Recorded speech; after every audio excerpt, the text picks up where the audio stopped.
Welcome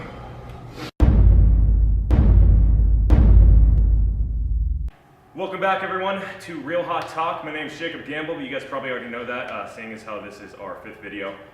Today I got Brett Rainey with us today with First American. And Brett, you got any expectations out of these wings? I think I'm gonna play it safe and start with the lowest heat and move to the highest heat. Perfect. That's exactly what we're going to be doing here. Is these wings will be getting hotter as we go down the list, and the in-between wings, we're going to be asking Brett some title-related questions because that is what Brett does. So we're going to go ahead and dive into the first wing, and I'll go ahead and start with the question.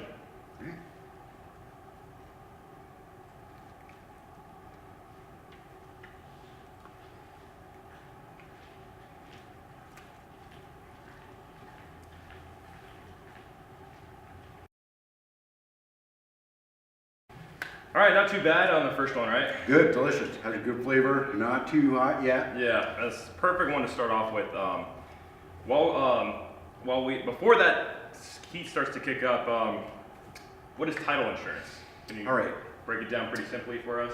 It's, so many people are confused about it. You know, I tell people that I work for a tile company and they're like, perfect, I want to redo my bathroom with a nice tile that's, and I'm like, no, not that kind of tile, yeah. Yeah, title insurance, we insure real estate transactions. So anytime you buy or sell a home or do a refinance transaction, we search the public records and we pick up, oh, it's already getting, it gets a little bit. It creeps up, yeah. And that's on the first one. Yeah, and we got 5 more to go, so. And so we search the public record and we find out who owns the property, what are the taxes that are against it, are there any liens, how many loans are on it. Right. We do a report at the beginning of the transaction. We go, okay, so before we close, all of these things have to be taken care of. Mm-hmm. At the end, we issue a title policy guaranteeing you that everything we said was true and we didn't miss anything that was there. Perfect. And your title policy, you buy it once, lasts for as long as you own the home. Awesome. Sounds good to me. So we're going to be diving into the second wing here. Let's see. Whenever you're ready, I'm going to go ahead and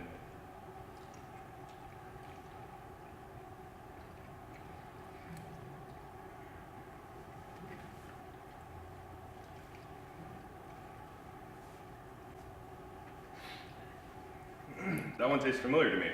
Yep. It's always sinking in.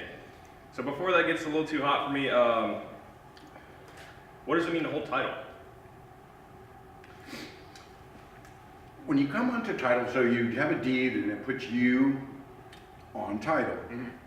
And so there's several different ways that you can hold title. You can be joint tenants, which means if one of you dies, the property automatically goes to the next person. It can be in a trust, it could be in husband and wife's community property, or tenants in common, which is, you know, you're going into with a business partner and you each have a half interest or whatever. So it's very important, especially if someone was to die. Right, right. That's when things get really complicated, is when there's death involved. Right, and you want to try to avoid probate if you can, because Absolutely. it's costly and time consuming. Gotcha. You're not in any way related to like filing wills, right? No. Anyone who's in the market, right? So you guys are looking for a will, completely separate from title. Completely separate, but it's a part of it. So you definitely want to talk to an estate planner, attorney, your accountant, and that also has an important bearing on what way you want to hold title, because sometimes, you know, husband and wife's community property, there's tax ramifications, stuff like that. Right, right. How are you doing? You ready for that third wing? Heck yeah. Let's dive on in.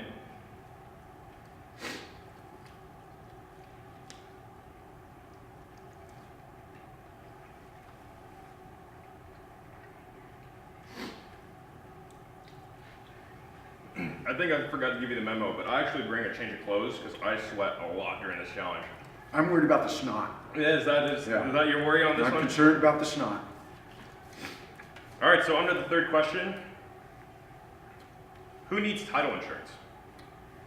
Anybody who buys or sells a piece of property or does a refinance transaction. So the seller of a property uses the title policy to prove to the buyer that everything that they're saying is true, right? It's like, here, I'm giving you title, I own it, it's free and clear, whatever. Right. For the buyer, they need it because they want to make sure that, you know, what if somebody comes knocking on the door with a mechanic's lien in their hand saying, hey, you owe me money? Yeah. Now you have a title policy to fall back on and protect you, saying that, no, when I bought it, there was no liens. And then when you do a refinance transaction, the policy actually goes to the lender. So the lender is the one that requires it, your lender. So you have to buy a policy for your lender so that they know that they're lending on a property that is clean. Clean. Good to know. For any guys out there that doesn't know what a mechanic's lien is, I mean, do you have the best way to sum that up? Super easy. Anytime someone does a work of improvement on the property, you have the right, if you're not paid, to file a mechanic's lien. Right. So that's because it's a contractor. Sometimes you see situations like the owner of a house will pay the contractor, but the contractor doesn't pay the subcontractor. I've heard of right? that before, yeah. And so now the subcontractor has a legitimate ability to file a lien on the property, and so those are the kind of things that we protect you against. Gotcha. Okay. Great to know. Because, I mean, everyone's looking to make home improvements once after they own it, and everyone wants peace of mind, which title insurance provides people peace of mind, which... Ooh, I'm taking you with me all on the road. Right? There we go. We can be a team. All right. Let's go ahead and get into this fourth wing. Whew. Take a deep breath. This one looks pretty bad. I don't know why she gave me the biggest wing out there either.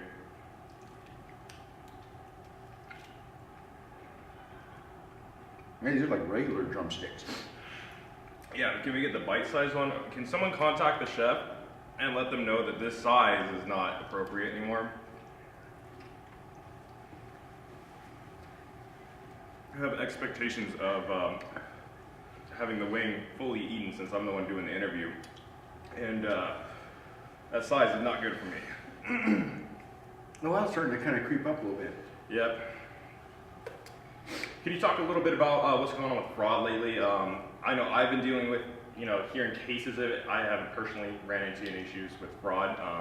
My company does take the precautions, but can you explain to somebody who's, maybe looking to purchase the wearies of fraud out there? We are having fraud attacks at an alarming rate. They're just going crazy. Wire fraud is a big one that we see a lot, where someone will hack into someone's email. They will intercept an email with wiring instructions, and then put their own wiring instructions to have them send the money to their account. Right. And so, just a word of advice: if someone changes the wiring instructions in the middle of a transaction, red flags. We don't change our wiring instructions. Absolutely. Right?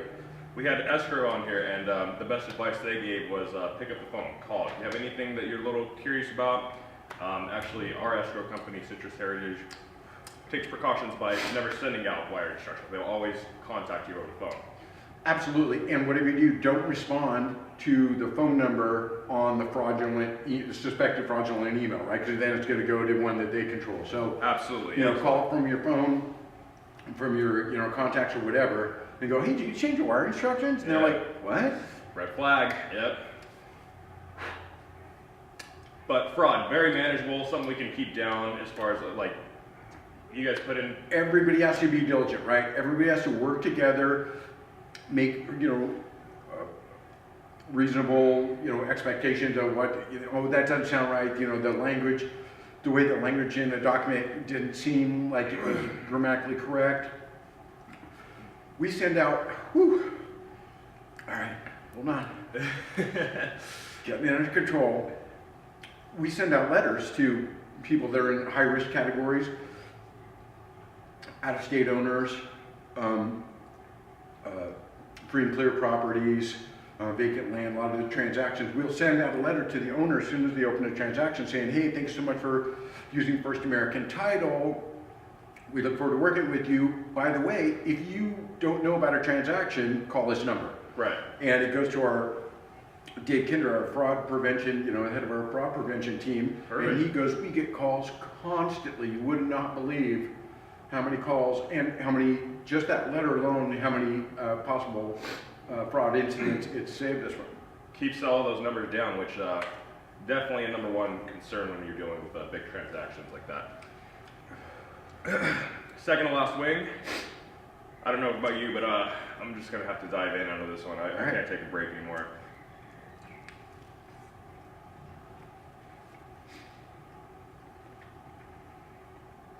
I'm telling you, after this, we're going bite-sized. Ooh, good meal though. Yeah, glad you came hungry.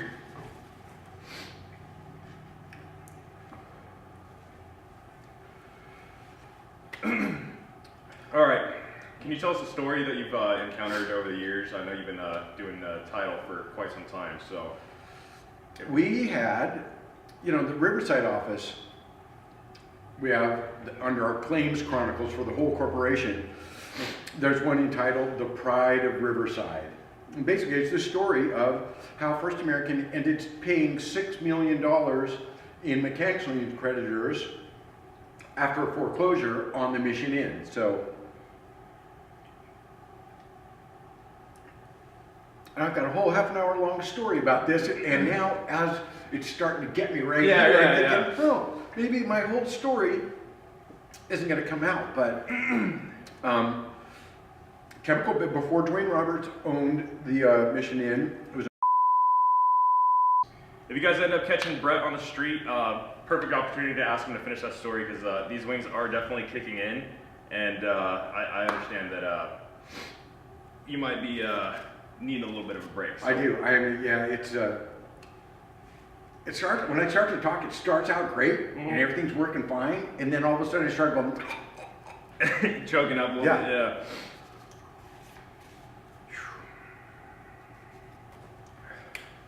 Are you ready for the last wing? Let's do it. All right. This is gonna be bad, right? Yeah. So tradition, we're gonna go ahead and dab on this one. Cheers.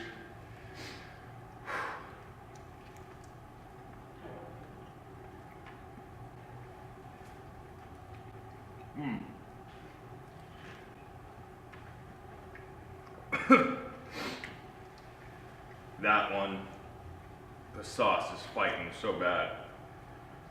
Oh, it's got sleeper sauce. Yeah. Where you bite into it, and it's not even that. It doesn't even have a lot of flavor, just burn. No, we're gonna have to end this here. No, I'm just kidding. Can you tell me about? Can I add or remove someone from title whenever I want, or like what are the guidelines for adding and removing people from title? There's actually a ton of guidelines depending on what you're dealing with.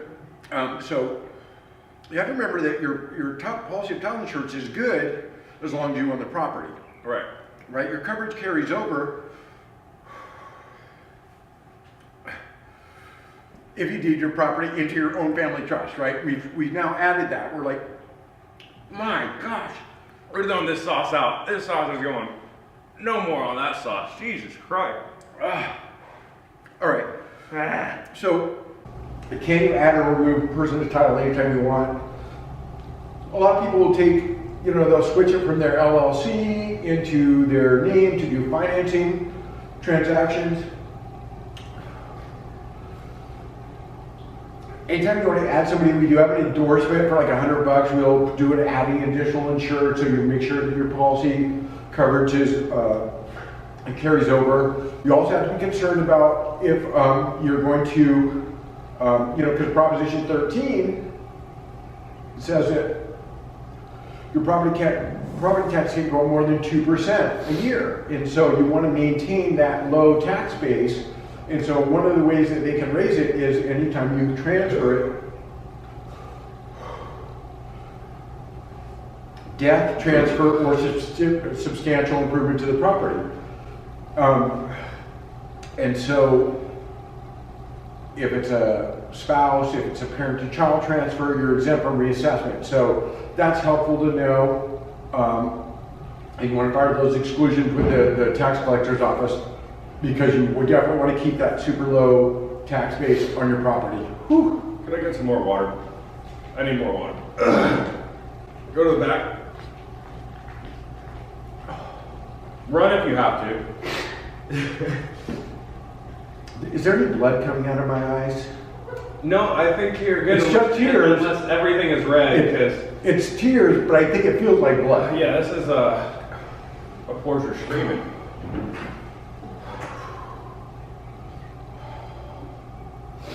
Did you get what you needed to say out? I think I did. I'm a little bit concerned about tomorrow when I get the second burn. Yeah, tomorrow's not going to be good. I can tell you from experience, not from that wing, but the combination of everything. Right, so the chef thought it would be hilarious to add in one of our hottest wings that we've been saving for a special occasion. Am I that special occasion? We're on a special occasion today because no idea this is coming. I'm glad we got that little. It's not really. I really don't think it's cool that you did that with this special, super hot, painful wing sauce. Brett, thank you so much for coming on, man. I really had a great time.